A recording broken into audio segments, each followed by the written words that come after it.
we have a set of documents here that have brought us into the progressive era from the 1890s through the 19-teens. And compared to what we were just looking at from the 17th, 18th, 19th century, now we see a proliferation of source material.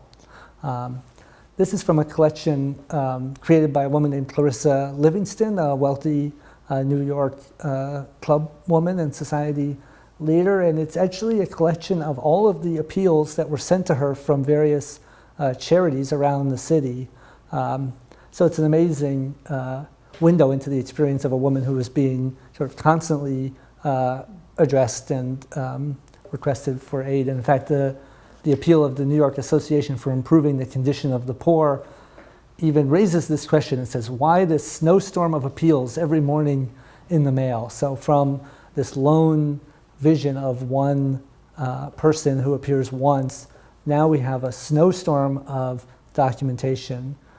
But I'm looking now at the documents that we have in front of us and thinking to myself, the ones we've looked at before, the ones I worked on, were documents produced by or about working class or poor people, one way or the other.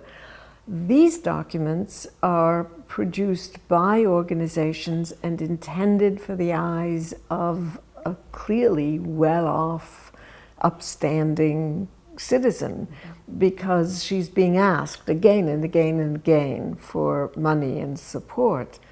And clearly she provides some of this, some of the time at least, because she's addressed as dear friend, or the appeals come after a couple of years of having been there before. And here we actually have the privilege of being able to look at the content of the appeal and asking ourselves, well, what kinds of arguments are they making to get Miss Livingston to contribute her bit to them? The one that strikes my eye, for example, is the National Florence Crittenton Mission. That mission was intended to care for the pregnant and about to give birth mothers of out-of-wedlock babies, let me put it that way. And those mothers would be sent off to the home, where they would necessarily give up the child that they produced for adoption. They would not take the child with them, even if they wanted to. And then they would be retrained in some sense to do domestic service, to restore their moral righteousness or their moral vision, which had been lost when they became pregnant. So to ask for money for such women requires a very subtle hand. And in here, this letter actually does do that. It's written in December 17th, and it suggests that everybody else is going to have a happy Christmas, and so we should remember these unfortunate people. And then it concludes by saying, in behalf of the women and girls for whose sake we now appeal, women and girls really and earnestly striving to be better and to do better, we thank you for your appeal. So clearly, we're not asking for girls who are morally, incapable of improving. We're asking because we assume that these young women, with our guidance, can get better. And presumably, Miss Livingston or Miss Livingston's friends would respond positively to that appeal.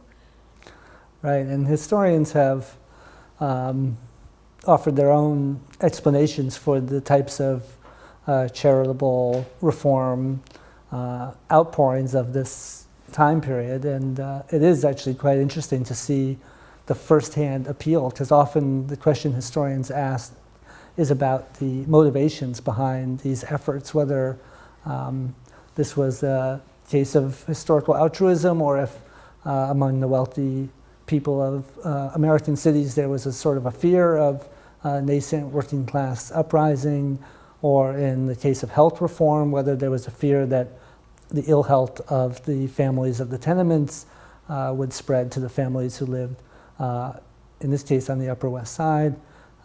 So it's quite fascinating to see the language of the appeals themselves.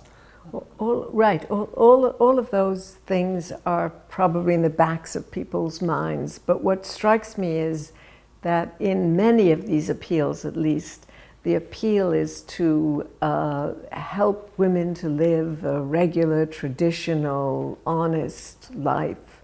So look at this one, for example.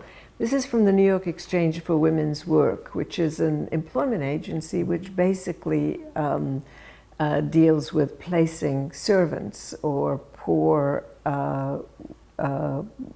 women, basically women who need jobs, sometimes seamstresses and so on.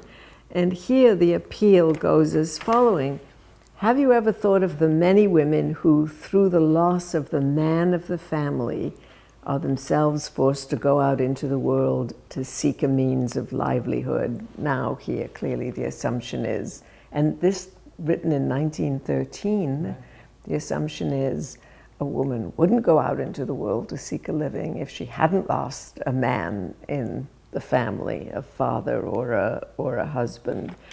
Untrained and untaught in the methods of business necessity presses hard upon them, and they are at a loss which way to turn, i.e., we're going to help them get a job, but we're going to help only those women who have, through no fault of their own, lost the man in their family. Right. So, like the Crittenton home, there's a moral injunction. That's right. These are the deserving, These are the deserving poor. In poor. this case, the argument is to make them deserving, even if they've already trespassed against some of the main moral codes of the moment. Exactly right.